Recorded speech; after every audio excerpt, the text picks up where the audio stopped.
practice this meditation in this particular way, you are starting to notice what it is that's going on inside you. You're starting to notice your own grizzles, your own happiness, your own joys, your own the pushes and pulls that sort of work in your life. All of those sorts of things you start to become fully aware of. And these are what we really call the conditions of life, the conditioning of life. And of course, in meditation, we watch that, and then you have the opportunity to do what the Buddha learned about all those many years ago, 2,500 years ago.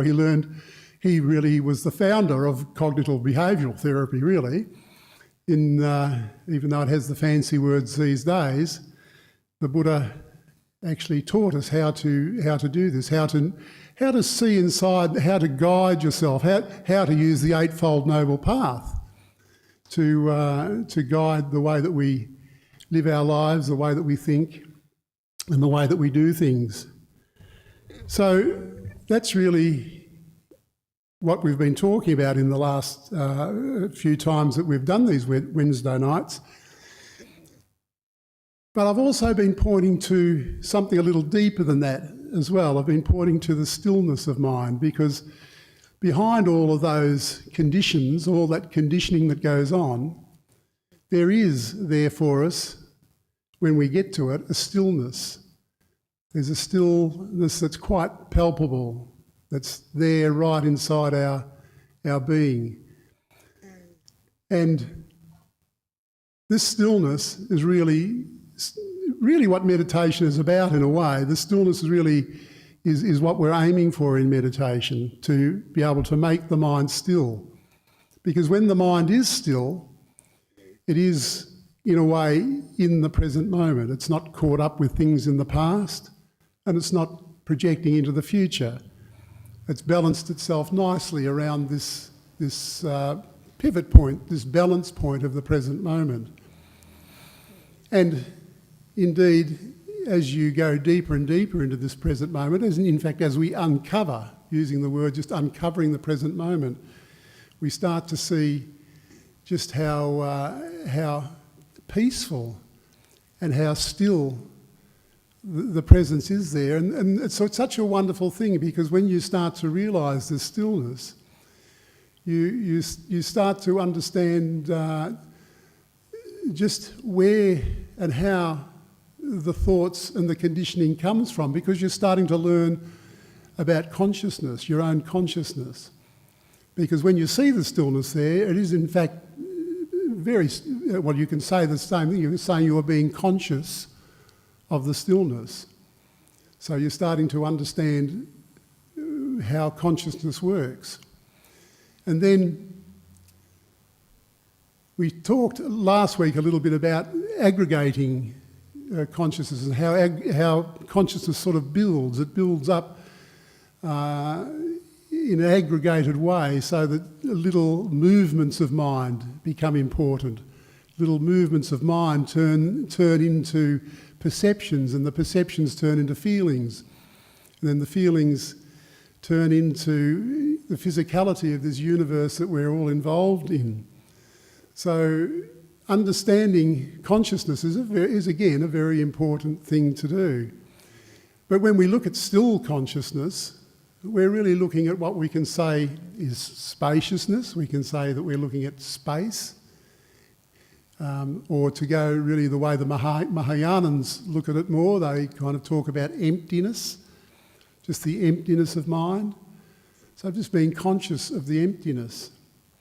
Being conscious of of the way that the mind moves, and this is what I started to talk about earlier on, just being conscious of the way that the stillness moves into a thought, how it builds and aggregates and creates a thought. And then that thought, the way that goes on to create maybe little things at the start, but then there's a great build-up that happens as in this aggregation. The Buddha talked about these aggregations as he named the 5 of them. There's, first of all, just the physical, That's the first aggregation, and then there's the second aggregation is feelings. Third aggregation is perceptions. The fourth aggregation is really just like the movement of mind. You could maybe start to think about it a bit as thoughts, but it's even really before a thought comes, you can notice that movement of mind, the movement of consciousness. And then the fifth aggregation is pure consciousness itself. And this pure consciousness is really what we're aiming to try and understand and be with in this process of meditation. And hopefully, when we do meditation in a moment, you'll get some idea of just what this stillness is like, how it feels. Just, as Ajahn Brahm talks about it as understanding it on a peaceometer. He's got this little gauge in his mind that looks at it like that, where you'll be able to sort of tell just how peaceful you are now, and then you do some meditation and you can sort of start to see how peaceful you are after the meditation. So you can allow yourself to get more or develop the stillness more and more as you go deeper and deeper into the present moment. And of course, when you're doing that, you're going deeper and deeper towards truth, because this present moment really and truly is the only place where reality is. We all know that anything in the past is finished, it's gone. As Ajahn Brahm often talks about, it's like when you're carrying around things from the past, it's a bit like carrying around corpses, dead things all over you, weighing you down. So we practice in meditation to let all of that go. And then the same with the future. We try to train ourselves in not projecting too much into the future, not trying to condition ourselves to be necessarily wanting the future to be a certain way, because we don't really know anything much about the future. And when I'm saying that with a little bit of a wry language, because of course we all know how things move, and we can sort of see things as they move from the past to the future, and we've got basic ideas of things, but in reality we don't really even know if the sun's going to come up tomorrow, really, do we? I mean, that's just the nature of the present moment, just the way that it is when we look at the past and the future around that. So this present moment becomes a very, very important thing for us to practice with, to learn to understand, to learn how to cultivate the stillness that's in there, and then to amplify it so that we can actually use that stillness, bring it out into our everyday lives. And in fact, what I often sort of talk about when I'm expounding in this way is really just to be able to use that stillness as like a datum point, something to reflect from, so that as our lives are going about their normal existence, we can be still. We can know what stillness is, and from the stillness we can watch. We can see the conditions of our lives as we're living it, and in that way it starts to give you a way of reflecting, this self-reflection that human beings are so good at doing. When we practice to do this, of course, we can look back on ourselves and notice just what we're doing with ourselves, and then make choices. If a feeling comes, we can be quick enough to notice, oh, this is an angry feeling, I don't like this, I want to stop that, or I want to change it. So, we have that ability to do that, but also just in using the precepts and using the Eightfold Noble Path as a guide, we can start to really use some of these tools that the Buddha gave us to be able to make our lives much more useful, so that we don't sort of follow along in our old habits that we might necessarily want to change. When the stillness is there, and when we've got this ability to reflect on ourselves like this, we do have this possibility of changing ourselves, of being someone new and different. So tonight, what I wanted to do was to talk a little bit more about just the field of still consciousness. And just have a little drink of water.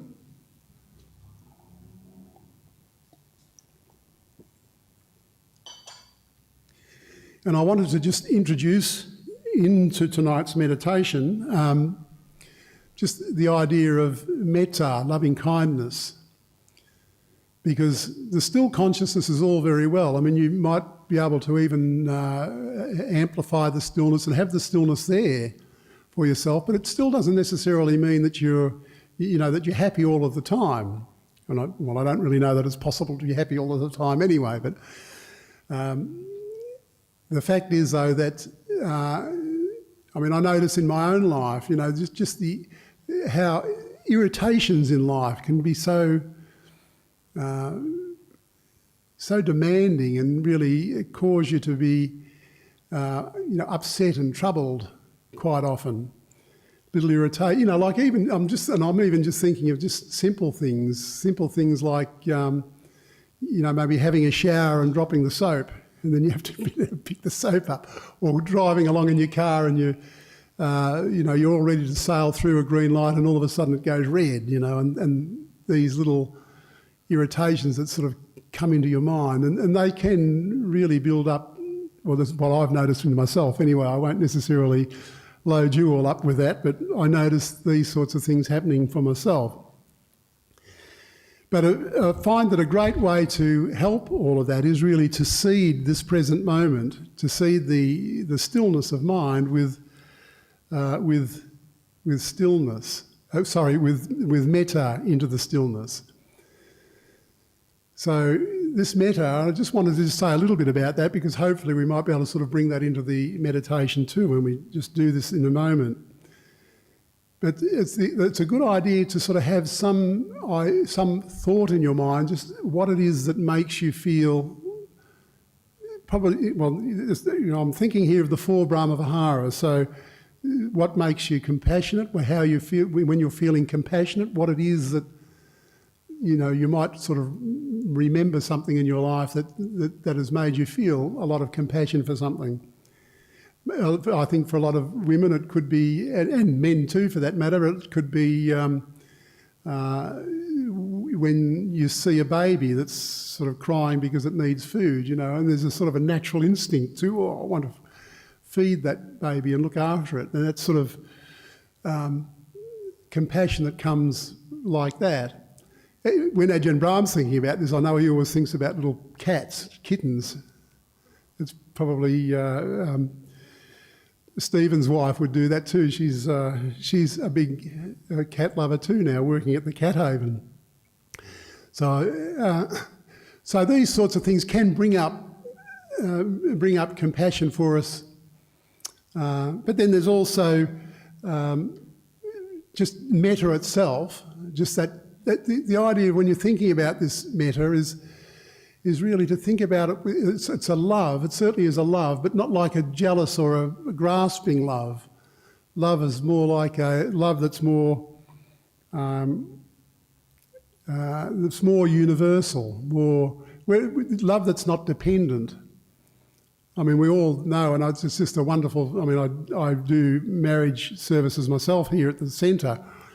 And it's just wonderful meeting and being with people that are getting married. It's such a happy occasion for them when people are in love with each other. It's just wonderful to be around them, wonderful to feel their energy and the way that they have this sort of unconditional love for each other at that particular time. Sometimes into the years go by, it doesn't last that long, or as long as perhaps it should. But when you're talking about sort of your love dependent on someone else, that's not quite what metta is. Metta is more the unconditional aspect of it. Love that doesn't sort of depend on an adornment, if you like. So that in a very real way, when you and this is how it feels to me too, when you sort of start to get involved with the stillness, with still consciousness, It's a beautiful feeling, and as you kind of really let yourself sort of absorb into the stillness, there's this wonderful feeling of, well, you fall in love with it. You know, it starts to become a compelling feeling, a compelling place where you want to be there. You want to be with the stillness. You know, where in the past you might be sort of waiting for the bell, or you might be, you know, when's this meditation period going to finish? But as this stillness starts to be important in your meditation and in your life, there is this definite idea of sort of falling in love with it. So that's metta, and then just the other two Brahma Viharas, there's medito too, just being really happy at other people's happiness. So you're kind of giving yourself up to somebody else's joy and happiness. You know, Bill Bloggs just down the street, he's already a millionaire. He's won all this, he's already got all of this money, and guess what? He's just won the lottery. You know, can you be happy for him? You know, and really wish him well. Celebrate his joy. Be as joyful as he is in his good fortune. This is medito, a wonderful quality to have, just to be able to really celebrate and be with other people's happiness and joy. And then, of course, the fourth Brahma Vihara is equanimity. Equanimity is really that beautiful balance where you don't get sort of pulled too far down rabbit holes. You're able to sort of feel, and you've got the compassion working, you've got the metta working, you've got the medito working too, but you can see everything in the right balance. You've got the right view of the world, and this right view is something that just definitely comes with when you start to uncover the present moment. As you start to get deeper into the present moment, this view starts to appear. So if you can just bring that to your mind now, just a feeling, whatever you want to associate with it, if it is like Ajahn Brahma pussycat, or if it's a baby, or some other quality that brings you compassion, love and joy in your heart. Just have that ready for yourself when we start to get into the meditation, because what I would like to do when we get to this still field of consciousness and we can start to see just what it's like when the mind is not thinking, not moving, then we can start to seed this mind with this quality of metta. So, if everybody would like to just take a nice posture now, back nice and straight, because I like to sort of say the right hand on the left if you've got no other way of doing it. These aren't real, you don't have to necessarily follow what I'm saying here, but I'll just say the way I like to do it. I like these because I like touching my hands like this and the fingers like this, because I like to use the nerve endings in my fingers, just that feelings, because they're so sensitive, and you can usually feel that stimulation that comes from those nerves. Also around your lips and even around your eyes and the top of your head as well. There's usually fairly strong sensation there. But just closing your eyes, letting your tongue rest against the palate, head pointing to the top of the ceiling so the head doesn't loll around or sag one way or the other. Then just take a couple of deep breaths, and then what we're going to do is just do a quick sweep through the body. And we can start off, say, just with a toe, and you can just pick any toe. If you'd like to, rather than the big toe, maybe you'd like to pick the second toe, to see if you can feel the second toe. You can give it a bit of a wiggle if you like, or feel it on the carpet or on your socks. So now that your attention's there, just now let your attention run over the heel, over the arch of your foot into the heel. Usually when I'm looking at my heels, I'm usually aware of a little bit more calloused skin that's around the back of my heels. And then just move your attention up through the ankles, the way that they articulate, the foot onto the leg. And all the way through here, just like in the next part, moving up into the shins and into the lower part of your leg. Just see if you can notice just the hardness of the shins juxtaposed against the way the calf muscles are, sort of a bit soft and floppy. Then moving up through the knees. And again, if there is any tension anywhere while we're doing this process, it's just to allow the tension to relax.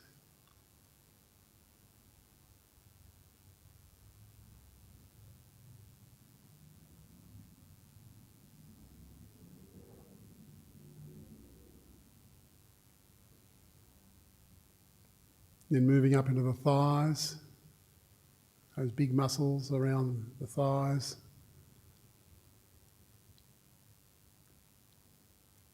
And your bottom, just feeling the pressure on your seat. And hopefully it's nice and comfortable. And moving up into the lower back and the tummy area.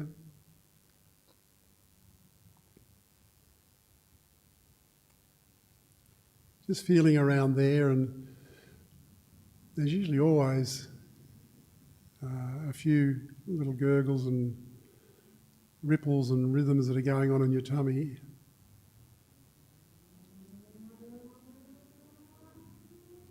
Just bringing your attention right inside your body, and then up into the upper chest and the upper back, around the shoulder blades, just feeling your shoulder blades, and around the front part of your chest, any rhythms or any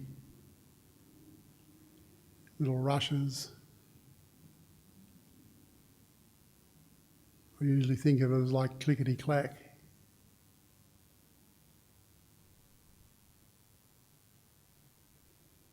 And then the way your arms just hang down by the side of your body, bent at the elbows, into the forearms and through the wrists, into your hands and then into your fingers. And again, it's just here you might be able to just notice that slight tingling.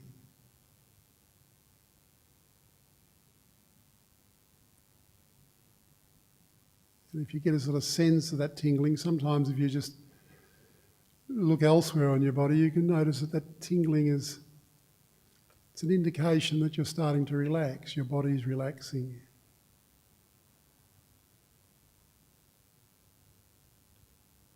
A beautiful, beautiful feeling.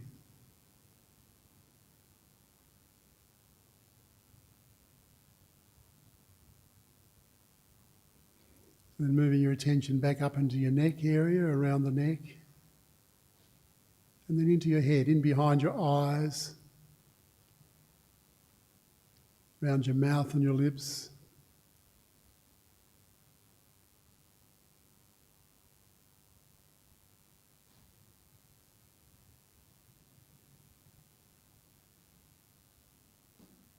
And just seeing the body as it's sitting. Another way that's nice to see this is just to see it as being grounded. We're earthing ourselves, part of this earth.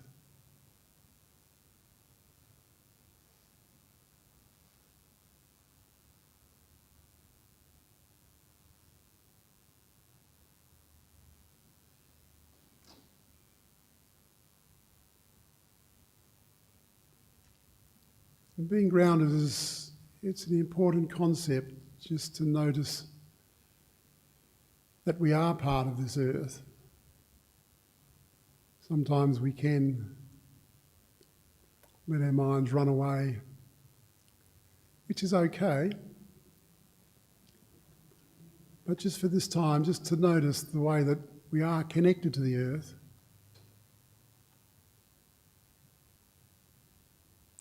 And you might even want to imagine sort of field lines running right to the centre of the earth and coming back up to meet the sides of your body and around your body, just anchoring you. This is the gravity of the earth, anchoring you.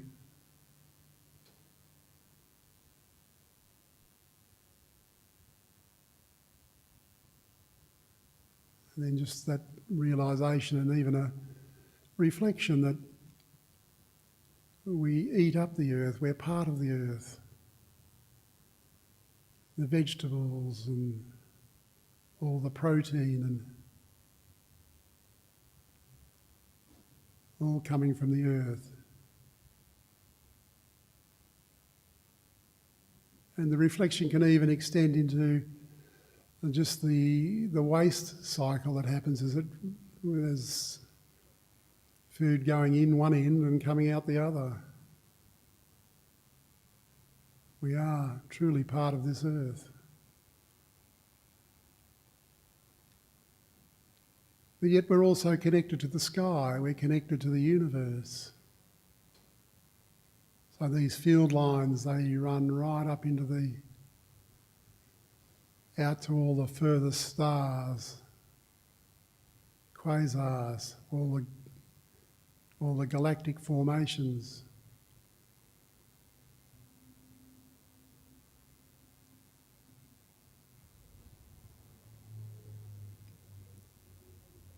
We're grounded in the earth, but we are part of this whole process. And even reflect that we are like children of the stars. All of the elements, especially the heavier elements in our body, they all come from the centre of stars. Once stars have been recycled, and supernova explosions, all of these very weird and wonderful things that happen, they're all part of us.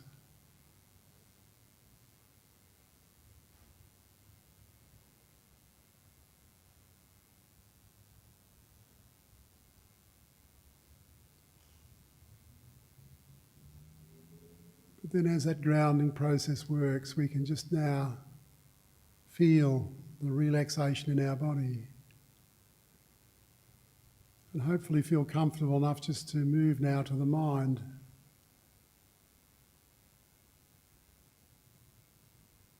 Bring our minds in from the external and bring them into the internal,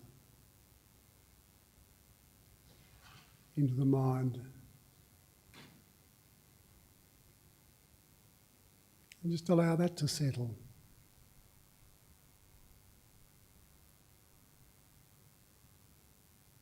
And during this settling process, in the words that I'm speaking, you don't have to try and understand the words or think about them. Just let the words come and go. Just let them begin and end.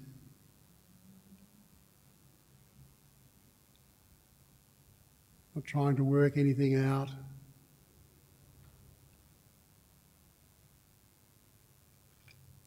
Just letting the meditation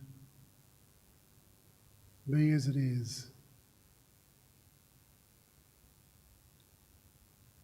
And just allowing the relaxation now to move from your body into your mind, so that your mind now is relaxing.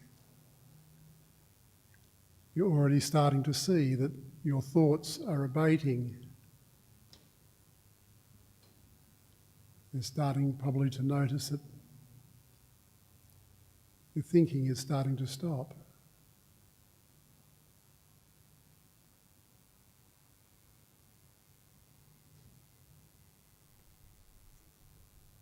And then already, even just with this much, you're probably starting to notice just the stillness that's there, just what's left over when the thinking stops.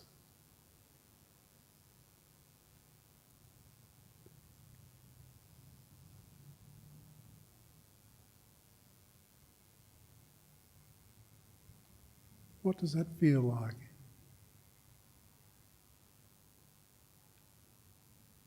When the mind's still.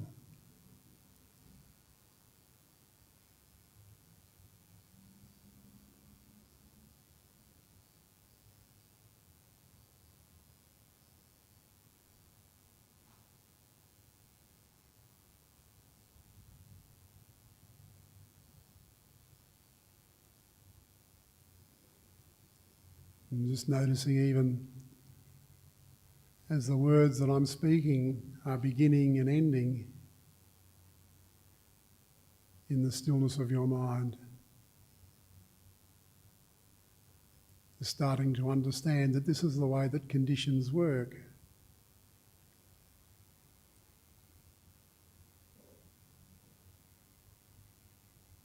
They come out of that still consciousness. And they return to finish there.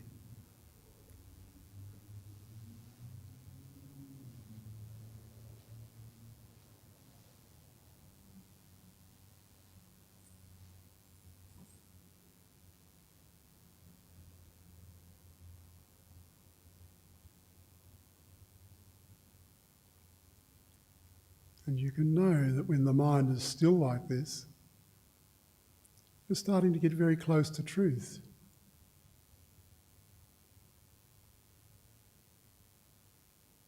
You're starting to get close to reality.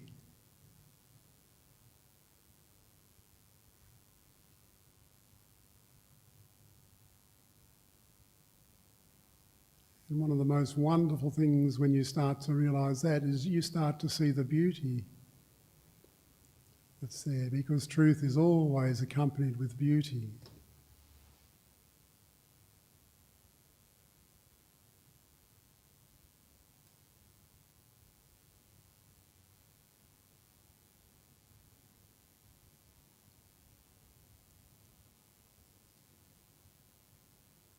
Truth is very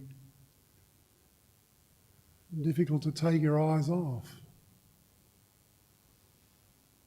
Once that's the truth of the stillness is there,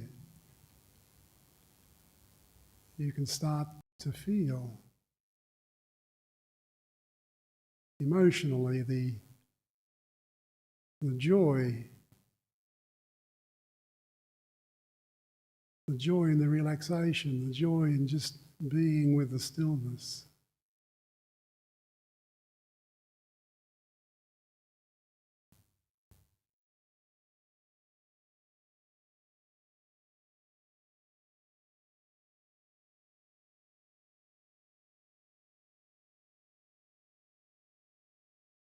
This in itself is really a good way to understand metta, because when we're looking at the stillness, we're looking at unadorned beauty. It's not a beauty that's embellished or adorned with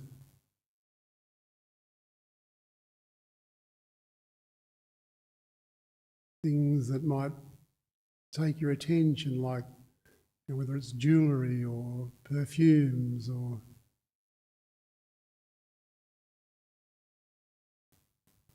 other adornments that we sometimes bring into our life to try and sell the conditioning that we have.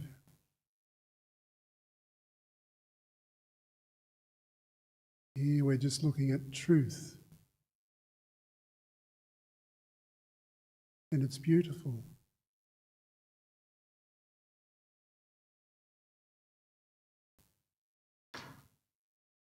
The feeling is pure joy.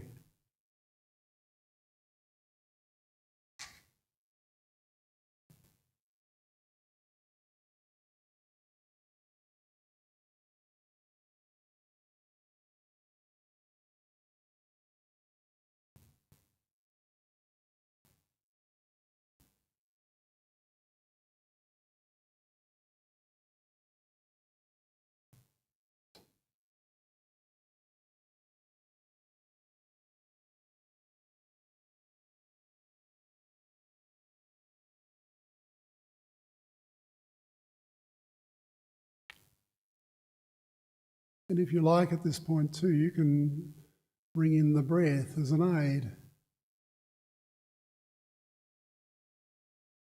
And just watch the breath begin and end in the stillness.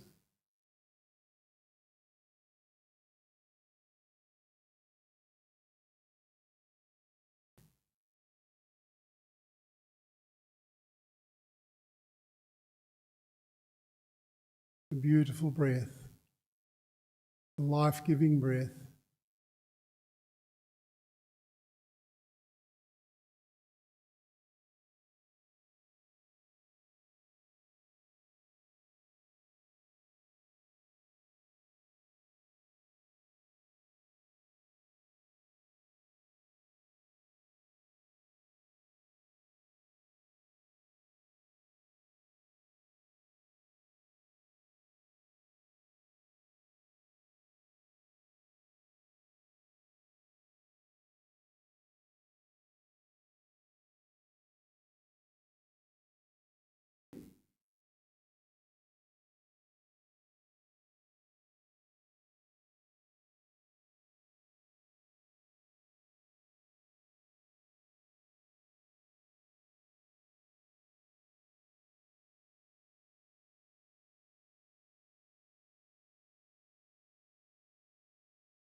And as your mind is settling and becoming more relaxed, you start to notice the resonance of this still consciousness.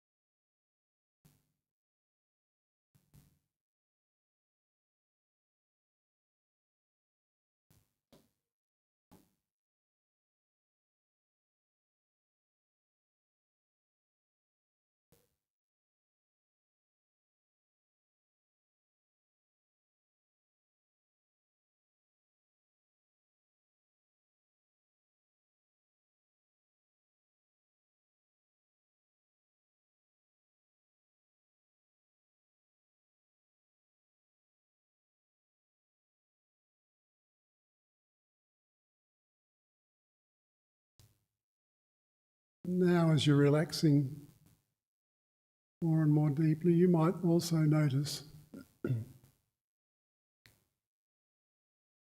that there isn't any grasping for desire there, or indeed aversions.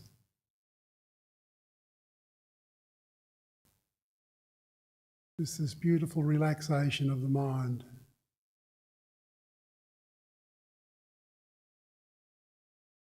And you can notice how that brings up contentment.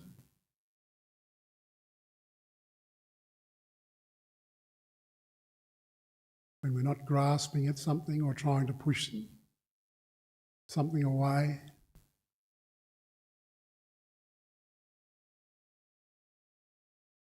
Just being happy, contented in the moment.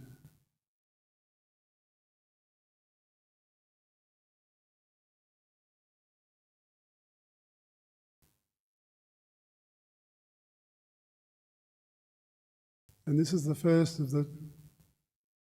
two of the 5 hindrances that have started to abate as the mind relaxes. Desire is abating. Aversion is abating.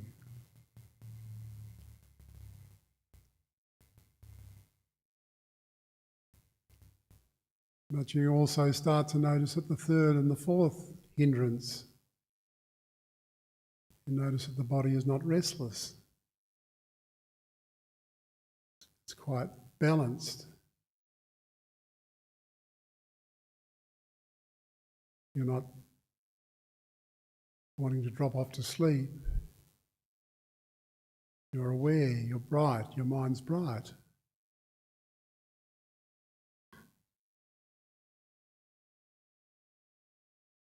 Feeling energised, but restlessness is not there,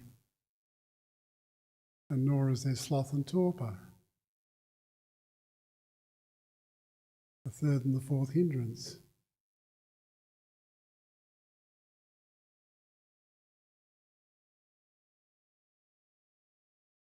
So you can notice that the first four of the five hindrances are starting to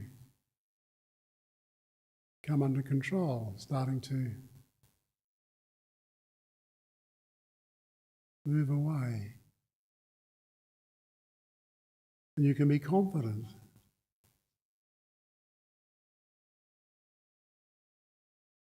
that you can do this. You can make your mind peaceful, make your mind relaxed.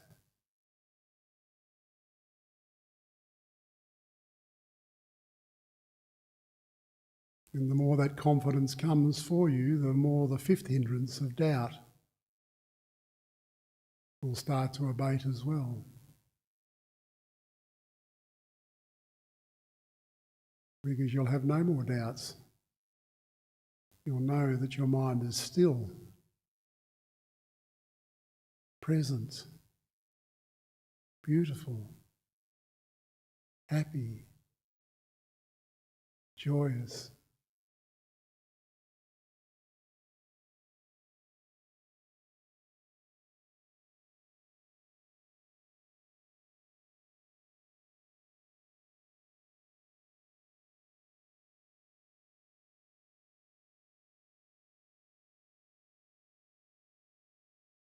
And you can at this time too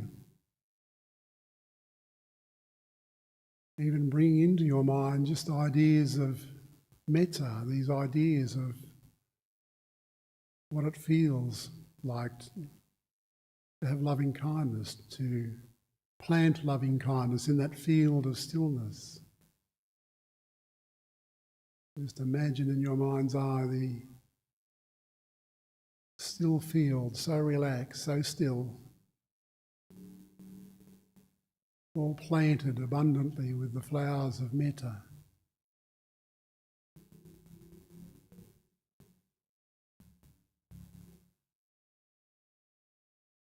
There isn't necessarily any need to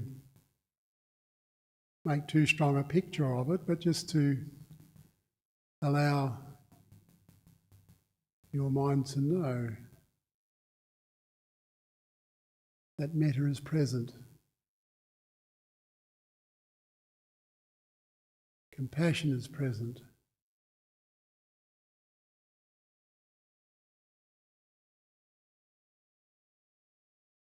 And you can know that we can develop these things. Develop medito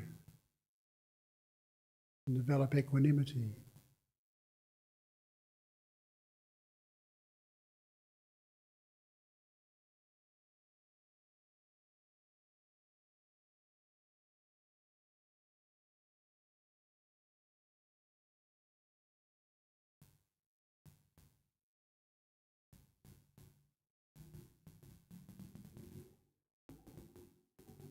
So in a moment I'm going to ring the bell, and I'll do that 3 times as is usual. But during this period of resonance of the bell, I would like you just to reflect on what's happened for you. But most importantly, what I would like you to try and do is to make sure that you bring that stillness back with you to the hall, so that when your eyes open, when the rest of your senses come back properly, that you start to see how these senses come and go inside the stillness, how your eyes contact an object to be observed,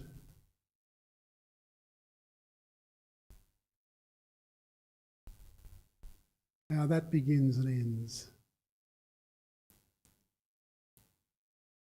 How your olfactory senses begins and ends. Your feelings and your tastes.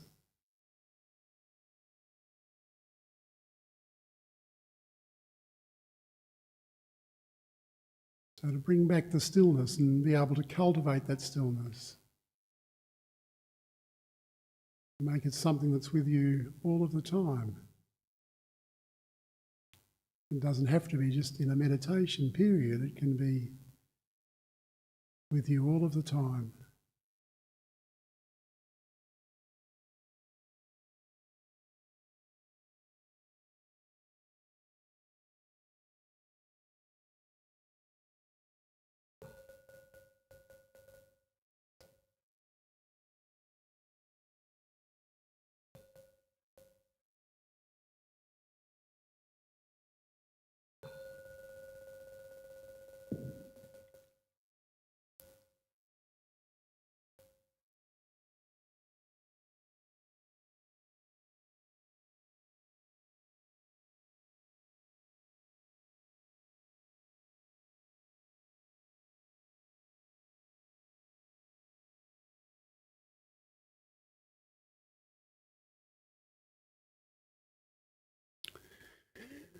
Well, I hope everybody got a good idea of just what the stillness is like when our body and our minds relax in that way.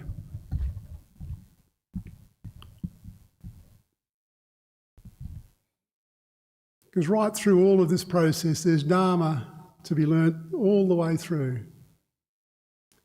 Just the way these things, the way our breath, just watching our breath in the stillness, watching the breath come in, watching the breath go out, beginnings and ends. This is really and truly just it's the second noble truth, conditions beginning, third noble truth, conditions ending.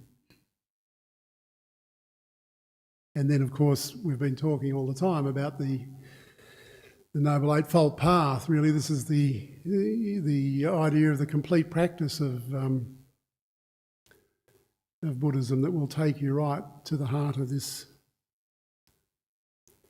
of what it is that the Buddha was talking about, right to the heart of where he was pointing to enlightenment.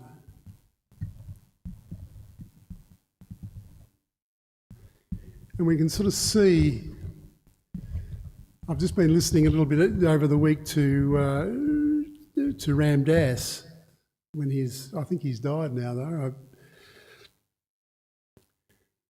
But he's certainly a very interesting teacher in many ways. He often talks about the idea of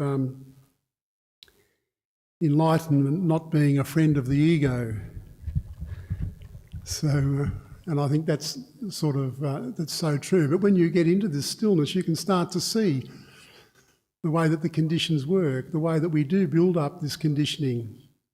As I was saying last week, the stillness of mind is a bit like the blue sky, and the conditions of mind is more like the clouds, and that build shapes and come in front of the stillness.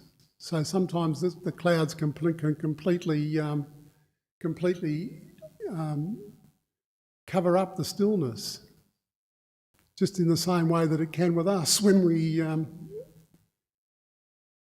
get involved in the conditions of our life, get involved in in all of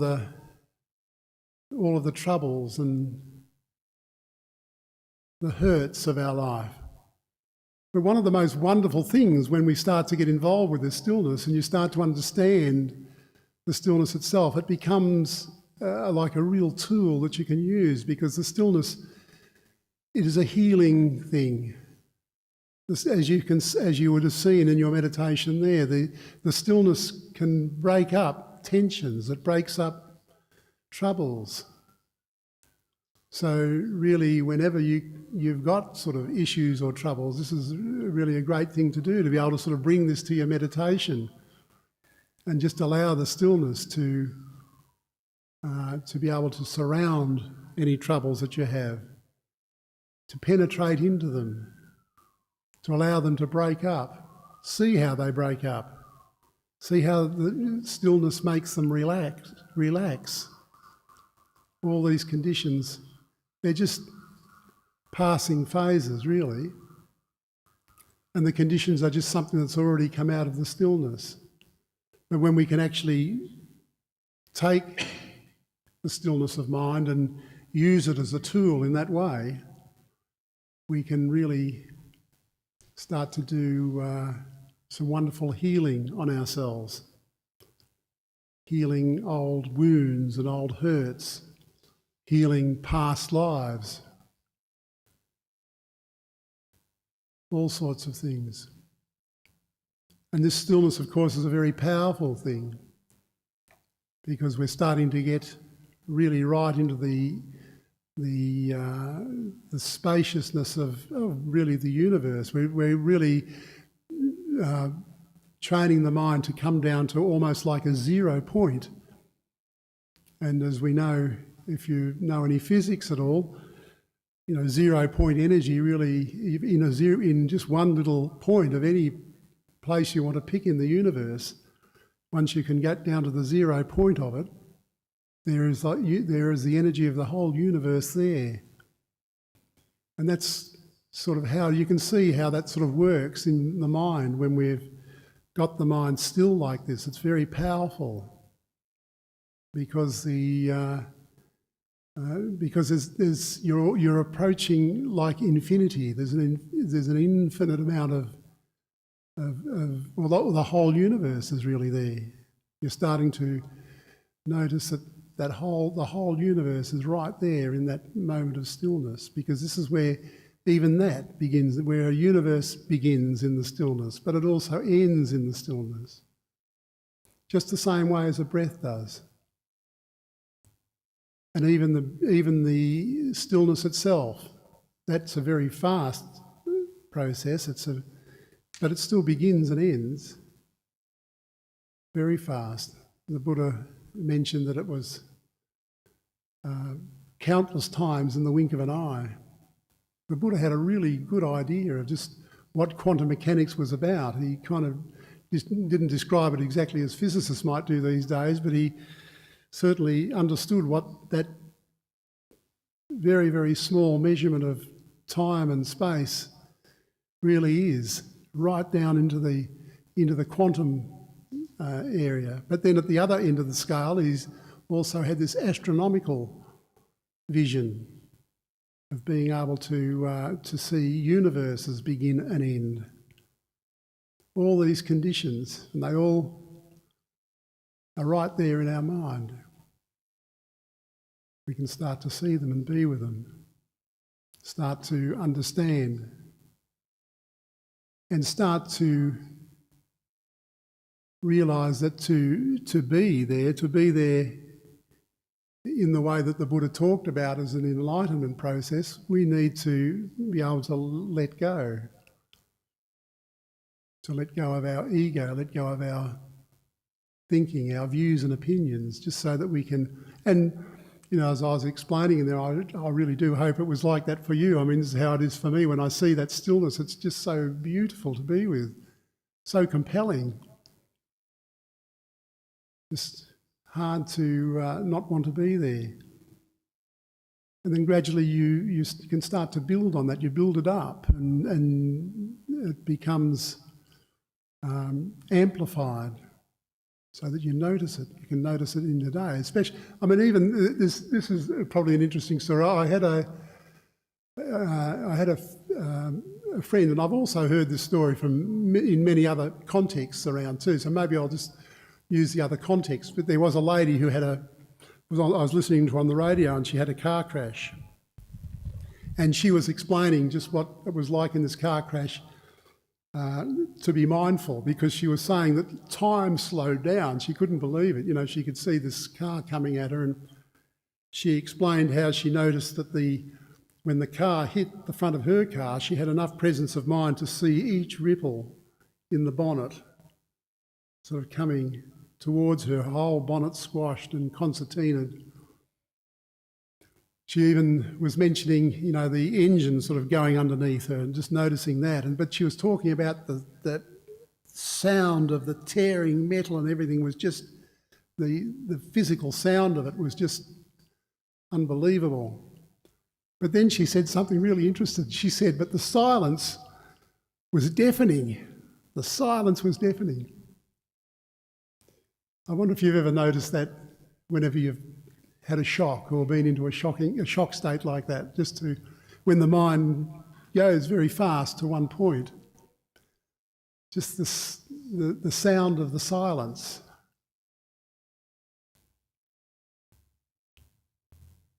The experience of the silence, probably a better way to say it. She said it's quite deafening. So even in a situation like that, so you can sort of see that even there, even though that lady she didn't die actually, I think she was pretty badly injured, but managed to recover. But you can see that even in a situation like that, her mind still had the ability to go one-pointed right into the stillness. It would have been nice probably for someone to, if, you know, she was someone there just to teach or show, oh, this is really quite important that, because I'm, I won't sort of go any further than that. I hope you just get the point with that, though. Just that this stillness is really ubiquitous. It's there all of the time. It's never ever not there. It's like the blue sky behind the clouds. The blue sky is always there, we know that. But just the same as the stillness. That stillness is always there. So we can develop it and get to know it. So it's now gone past 8 o'clock, and I know that these nights what we're going to try and do is to make them much more sociable. So hopefully you'll all come over with us now and enjoy some fellowship and discussion around the table over in the kitchen. But just again, for people on the internet, I'd like to just let you know too that the telephone number at the listening centre here, there's listeners here ready waiting to take your call now. And the telephone number is 62704171. And the area code here for Western Australia is 08. So thank you for your kind listening, patient listening, and we'll see you all again next week. And for those that are here, we'll see you over in the Vihara. Good night to you all. And if you'd like to pay respects to the Buddha, Dharma and Sangha, we'll just do that as we finish off.